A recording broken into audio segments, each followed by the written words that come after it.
होत आहे आणि हा प्रसंग या ठिकाणी चाललेला आहे.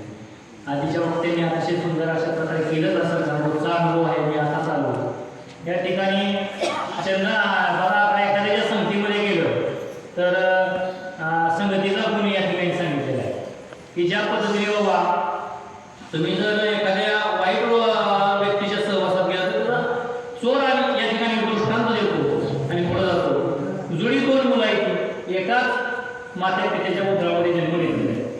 जन्माला आली की एक उचलायचं डाकू गुंड आणि चोरांचा सहवासात सोडायचं, एक उचलायचं साधू संन्याशीच्या सहवासामध्ये सोडायचं. ज्या एकाच आईच्या एकाच उदरामधून जे बालक जन्माला आलेले त्या ठिकाणी जर आपण जर डाकूच्या संगतीमध्ये चोरांच्या संगतीमध्ये जर एखादं बालक दिलं गेलं तर ते चोरच होणार.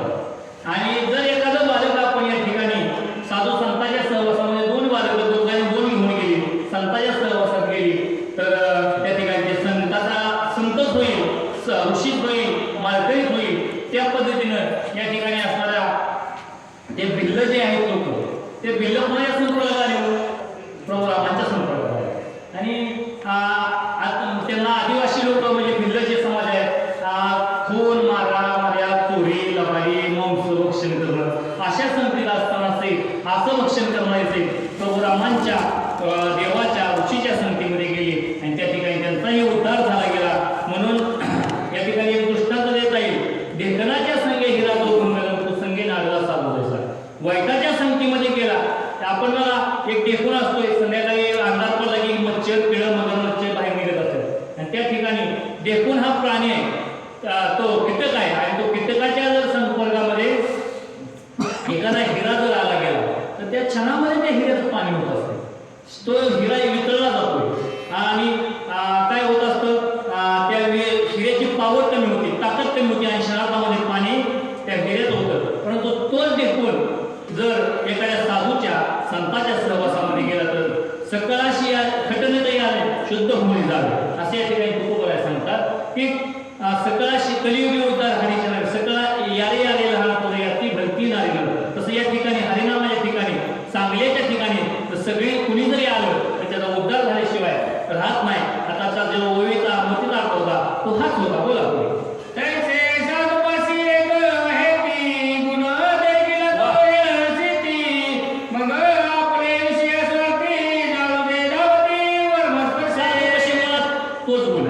कुठला गुण आहे? कितीही पामर असला, कितीही जर पापी माणूस असला, कितीही वाईट गुणाने भरलेला असला तरी साधूच्या जवळ गेला की त्याचा उद्धार झाल्याशिवाय होत नाही. बघा देवाची आणि तुमचा देव आपला उद्धार करत असं नाही किंवा देवाकडून आपल्याला जे पाहिजे ते मिळतच असं नाही, पण तो संता संघ गेला, संतांच्या संगती मनोमार्ग गती आपल्याला वास्तविक येणे पडते. संतांच्या जर तुम्ही सहवासामध्ये गेला तर नक्कीच संत काय करतात, स्वतः तर संत आहे तर तुम्हाला ते संत करून ठेवतात. देवाची आणि तुमची ओळख ही देवाची आणि आपली ओळख नाही, भक्त आणि देव याच्यामधला जो दुवा आहे ते दुवा म्हणजे संत आहे.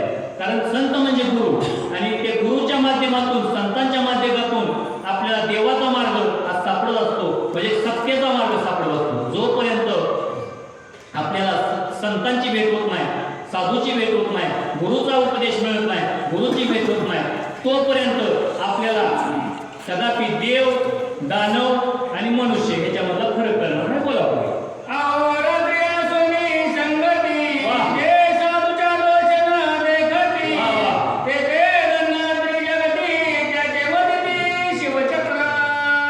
दिवस रात्र जरी साधूच्या संगतीला असला आणि साधूकडून जर काहीच घेतलं नाही तर पालत्या गड्यावरती पाणी गेलं. या ठिकाणी एक नामदेव महाराजांचं प्रमाण देऊन जाईल की रात्रंदिन तुझं नाम्या देवाचा संघ तारे अंकार गेला. या ठिकाणी ज्ञानेश्वर महाराजांचा आणि नामदेव महाराजांचं समकालीन लोक आहे आणि त्या ठिकाणी ज्ञानेश्वर महाराज म्हणतात की ज्यावेळेस मुक्ताबाईंनी परीक्षा केली गेली की किती परिपक्व आहे बाबा नामदेव महाराज, त्यावेळेस टिकली मारली गेली आणि टिकली डोक्यावरती मारल्यानंतर नामदेव महाराज युवलला गेले, आई गल असं केलं. असं केल्यानंतर त्या ठिकाणी मुक्ताबाई म्हणली की कच्चं मळ काय करायचं, कच्चं मळ काय असं असताना मग नामदेव महाराज काय म्हणले की तुम्ही मी देवाचा मला संघ आहे, तुम्ही मला कच्चं कशावर सिद्ध केलं आणि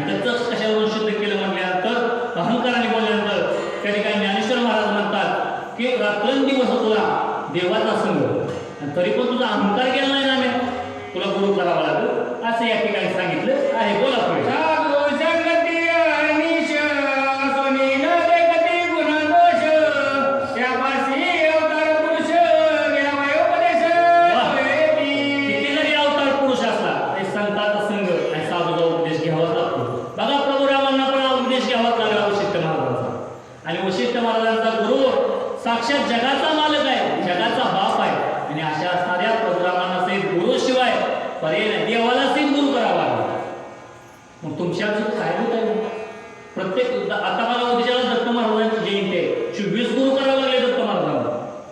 1 नाही 2 नाही 3 नाही 24 गुरु. आणि गुरु शिवाय तुमचा आमचा उद्धार या ठिकाणी होऊच शकत नाही.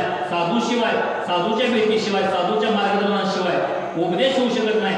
असाच उपदेश प्रभू रामांना सहित लाभला आणि त्यांच्या वचनाला बांधील राहून प्रभू रामचंद्र वनाला गेलेले आहेत. बोला अवतार मूर्ती श्री वामन त्याशी कश्यप उपदेशी ज्ञान आगद साधूचे महिमान तुझे सजन त्रिलोकी. साधूचा काय महिमा सांगायचा. या जगाची निर्मिती झाल्यापासून साधू आहे आणि जगाला उपदेश ही साधूनीच केला. देवाने ठिकाणी उपदेश नाही केला. देवाने फक्त आशीर्वाद द्यायचं काम केलं, तथाच म्हणण्याचं काम केलं. परंतु साधूनी ही जग चालवलं गेलं. म्हणजे बघा ज्ञानेश्वर महाराजांच्या अगोदरचा काळ जर घ्यायचा म्हणलं तर चक्रधर स्वामी होऊन गेले 200 वर्षापूर्वी. आपण 150 ते 200 वर्ष. नंतर चक्रधरांच्या नंतर ज्ञानेश्वर माऊली आले. ज्ञानेश्वरांच्या नंतर एकनाथ महाराज आले. ज्ञानेश्वरांबरोबर नामदेव महाराज आले. नामदेवानंतर एकनाथ आले. एकनाथानंतर तुकोबा आले. तुकोबानंतर संत गोरोबा काय. म्हणजे प्रत्येकाच्या हे असंगतीमध्ये, प्रत्येक काळामध्ये, प्रत्येक युगामध्ये, प्रत्येक शतकामध्ये प्रत्येकाबरोबर एक संत होऊन गेले. आणि त्यांनी काय केलं की जगाला उपदेश केला, भरकटला. आईला तिला संसार पहिले तिला सांगितण्याचं काम संतांनी केलं. आणि असंच असणार प्रभू रामांना मोठं संकट पण गेलं होतं, तर त्याच्यातून उपदेश करण्याचं काम या ठिकाणी संतांनी केलं. बोला पुढचे. याची श्री रामायणांत वशिष्ठापाशी अहोरात वनिता उपदेश घेत साधू संत अतिपूज्य. या ठिकाणी त्यांची ज्यांनी मार्गदर्शन केलं त्याला पुजलंच पाहिजे तो.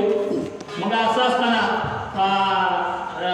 ज्यांनी आपल्याला मार्ग दावला गेला, ज्यांनी आपल्याला रस्ता दावला, चुकलेला मार्ग इथं खड्डा आहे बाबा ते सांगितलं गेलं, त्याचा आभार मानलं पाहिजे. त्याच पद्धतीने प्रभू राम काय करतात या संतांचं या ठिकाणी धन्यवाद देतात आणि पाय पूजत आहेत. बोला पुढची वाचा सुनाले का नाही ना तो या सांगायचं आहे ना. मला बोलायचं ते कोण नाही मग बसायला कुठं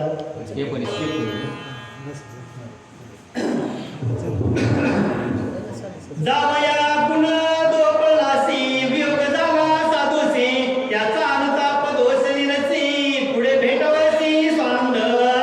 जगात आपला जर उद्धार करायचा असेल तर गुरुशिवाय या ठिकाणी पर्याय नाही. आपल्या ज्या दोष पण उरला शर विकारायक मनुष्याच्या या देहामध्ये जन्माला आले की करतात काम, क्रोध, मत, मस्त, दंभ, अहंकार. आणि ह्याला जर पळवून लावायचं असेल तर आपल्याला या ठिकाणी साधूची भेट झाली पाहिजे असे या ठिकाणी ग्रंथकर्ते बोलतात. राम तुझनी मातुळी भरत वियोगाना तुपाती सुताना पुढते भेटीचा श्री रघुनाथ स्वाध्य सुख प्राप्त वरतासी. मग या ठिकाणी रामाची आणि भरताची भेट से कुणामुळे घडून आली. ऋषीमुळे झाली, साधूमुळे झाली. कारण त्या ठिकाणी जर त्यांना जो उपदेश मिळाला नसता तर त्यांचं जर वैरत्व वाढतच गेलं असतं. वैरत्व जर वाढलं असतं तर सक्का भाऊ पक्का वैरी ही तर सावत राहिली, त्या ठिकाणी विषयच राहिला नसता. आणि मग असं असताना त्या ठिकाणी या दोघांनाही नाही अख्ख्या कुळाला त्यांच्या वशिष्ठ महाराजांसारखं गुरुपदेश मिळाला गेला. आणि त्यातून त्यांनी जो त्यांचा उद्धार करून घेतला गेला. देवाला सहित त्या ठिकाणी अवतारी पुरुष होते पण उद्धार करून घ्यावा लागला आणि गुरु करावा लागला. बोला वियोगांचा तो गुरु संयोग पाप पांग्य होय सुख भोग भरत सुखी झाला सांग निवाले सर्वांग शत्रुगुणाचे. पापाचा जर भंग करायचा असेल तर काय केलं पाहिजे. या ठिकाणी संतांच्या सहवासात, साधूच्या सहवासात. आणि ते कोण गेले तर भरत आणि राम शत्रुघ्न. आणि त्या ठिकाणी त्यांनी त्यांचा उद्धार करून घेतला आणि रामसेवेला लागले. बोला श्रीराम भरत आणि शत्रुघ्न ऐक्य पडले आलिंगन ठेवा माझे सुख संपन्न स्वानंद घन श्रीरामा.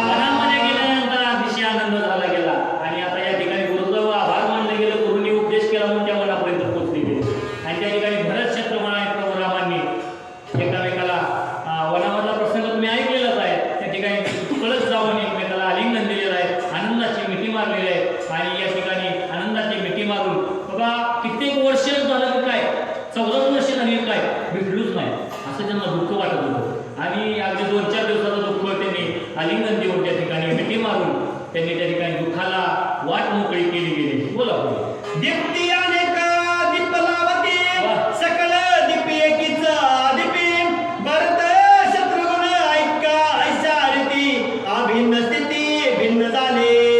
बघा या ठिकाणी छान उदाहरण दिलं ग्रंथकाराने.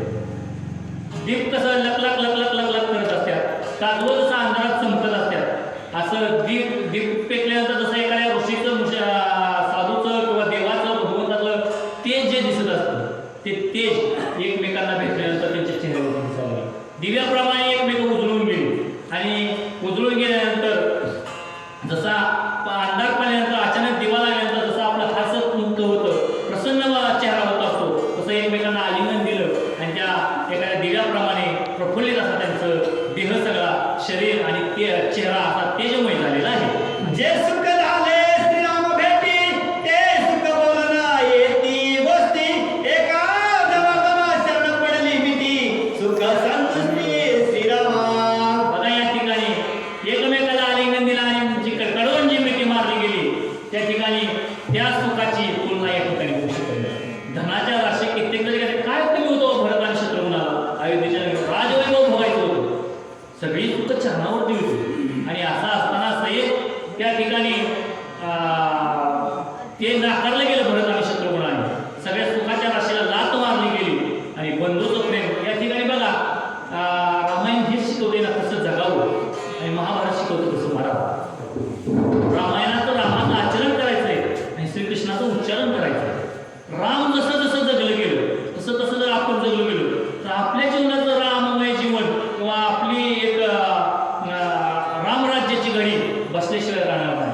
काय झालं सावत्र भाव होते परंतु आलिंगन दिलं, आलिंगन दिल्यानंतर जो काही त्यांना आनंद झाला त्या आनंदाची या ठिकाणी नाथ महाराज सांगतात ते तुलना मी करू शकत नाही.